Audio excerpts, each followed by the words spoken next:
मेरे और तेरे अलावा कामरान साहब किसी और मुलाजिम पे भरोसा नहीं करते। वो तो तू खुश नसीब है जो कोर्ट कचहरी के चक्कर में पड़ने से बच गया। बात तो तू सही कह रहा, मगर कामरान साहब आजकल कुछ परेशान नजर आ रहे हैं। मुझे लग रहा है केस उनके खिलाफ जा रहा है। क्यों? क्या तूने गाड़ी में कोई ऐसी वैसी बात सुनी है? हाँ, वो वकील से और इंस्पेक्टर से जब बात करते हैं तो काफी परेशान हो जाता है। वो तो हो सकता है किरण बीबी के घर छोड़कर जाने की वजह से परेशान हो। हाँ, हो सकता है। बात तो तू सही कर रहा है। बस दुआ कर साहब बच जाएं, वरना मैं और बाकी मुलाजिम तो फंसेंगे, तू भी फंस जाएगा। मैं क्यों फंसूंगा? मेरा क्या ताल्लुक है इन सबसे? मुरीद, फरजाना और मकसूद को उस रात शहर घुमाने कौन ले गया था? शकूर, मुझे घर ड्रॉप करके तुम घर नहीं जाओगे, बल्कि मुरीद और मकसूद को लेके कहीं बाहर चले जाना। बाहर? बाहर कहाँ साहब? कहीं भी जाओ, घूमो फिरो, मज़े करो। जी साहब। बल्कि 1 मिनट, ये लो। ठीक है साहब, शुक्रिया साहब। और ज़रूरत नहीं है जल्दी वापस आने की। खाना पीना, घूमना फिरना, सनमा जाना हो सनमा चले जाना, ठीक है? जी जी बेहतर साहब। और मेरे साथ सीसीटीवी कैमरे किसने हटाए थे? मगर पुलिस ने तो मेरा नाम कहीं भी नहीं लिया केस में। अभी तक नहीं लिया, लेकिन कब तक तेरा नाम इस केस में नहीं आएगा? अच्छा, तू साहब का सबसे पुराना मुलाजिम है, साहब के साथ वफादार रहेगा? हाँ, मैं साहब के साथ वफादार रहूंगा। और अगर साहब के साथ साथ तू भी फंस गया तो? मगर मैं फिर भी वफादार रहूंगा। मैं साहब को धोखा नहीं दूंगा।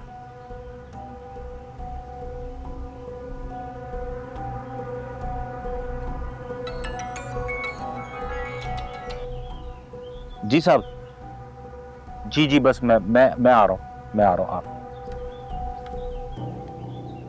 चल यार, साहब बुला रहे हैं, मैं जा रहा हूँ। खाना बाद में खा लूंगा। सही है, तू खाना खा।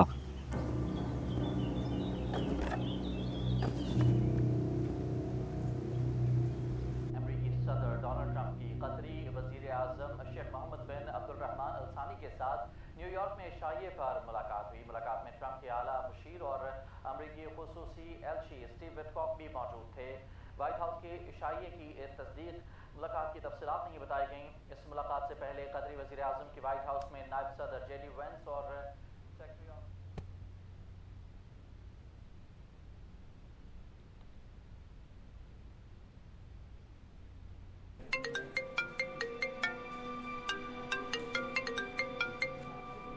हेलो। हाय जुनेद, मनीषा बात कर रही हूँ। How are you? मैं बिल्कुल ठीक हूँ, आप खैरियत से? I am good. आपसे ज़रूरी बात करनी थी, 2 मिनट होंगे? जी जी बिल्कुल हो सकते हैं। आप सहर मुअज़्ज़म रेप केस तो फॉलो कर रहे होंगे। मैंने कुछ तफसील देखी है इसकी, और सोशल मीडिया पर भी काफ़ी चर्चा है इस केस का। एक्चुअली मैं सहर के साथ डायरेक्ट कांटेक्ट में हूँ। इनफैक्ट मैं और बीनिश अली हम दोनों मिलकर इस केस को परस्यू कर रहे हैं। ये बात भी मैं जानता हूँ। एक्चुअली लास्ट वीक ही मेरी टीम ने सहर मुअज़्ज़म को इनवाइट किया था शो पर आने के लिए, लेकिन वो शायद मीडिया पर बात नहीं करना चाहती इस केस से मुतालिक, सो शी रिफ्यूज्ड। जी, दरअसल जब तक केस कोर्ट में है, सहर नहीं चाहती कि उसको मीडिया पर लाया जाए। लेकिन मुझे लगता है कि केस अब जिस जगह आ गया है, मीडिया की इन्वॉल्वमेंट बहुत ज़रूरी हो गई है, और अगर आप सबकी सपोर्ट होगी तो इस केस को बहुत फ़ायदा पहुँचेगा। आप बताइए मैं किस तरह से मदद कर सकता हूँ आपकी? मैं चाहती हूँ कि आप हमारे केस पर एक शो करें। मैं केस की सारी डिटेल्स आपको भेज दूंगी, आप खुद भी इन्वेस्टिगेट कर लीजिएगा, और अगर आपको ठीक लगे तो फिर मैं सहर को राज़ी करके आपके साथ एक मीटिंग कर लूँगी। मीन्स के सहर अभी भी राज़ी नहीं है शो पर आने के लिए, और क्या आप चाहती है कि हम उनकी इन्वॉल्वमेंट के बगैर ये शो करें? जी, कुछ इसी तरह का आइडिया है, बट आई एम श्योर कि उस वक्त तक मैं सहर को पूरी तरह कन्विंस कर लूँगी। आप भेजिए सारी डिटेल्स इस केस की, मैं और मेरी टीम इस केस पर काम करेंगे and then I will get back to you. Great, thank you so much. I really appreciate it. Thank you. Bye.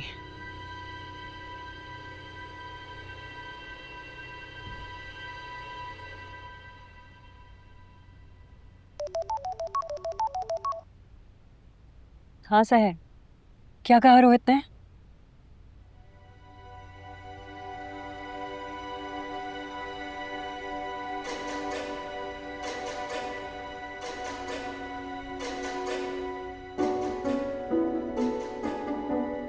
क्या?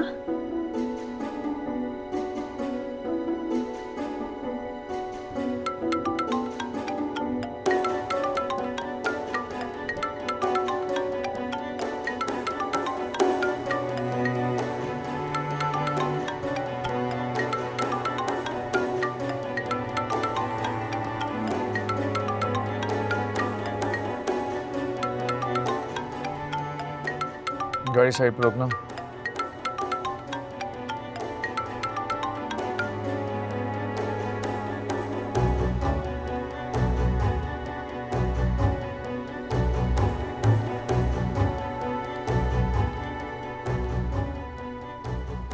तुम यहाँ से घर खुद चले जाना, मैं खुद ड्राइव कर दूंगा।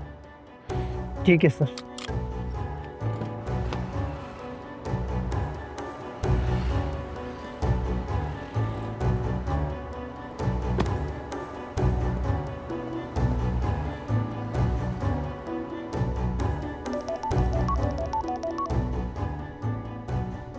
मेरा फोन क्यों नहीं उठा रहे तुम? मुझसे कहने के लिए अब अल्फाज भी नहीं बचे तुम्हारे पास। तुमसे बात करने के लिए वही तलाश कर रहा था। तो मिल गए? मनीषा, मुझ पर गुस्सा होने से पहले प्लीज एक बार मेरी बात सुन लो। तुम घर आओ रोहित, अब तुम्हारे सामने बैठ के बात होगी। ओके।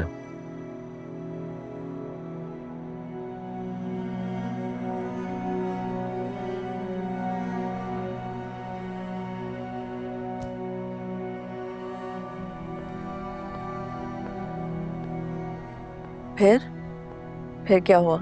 कुछ नहीं मीनेश, मैं तुम्हें बता नहीं सकती कि मुझे कितना गुस्सा आ रहा है इस वक्त। I don't know what to do।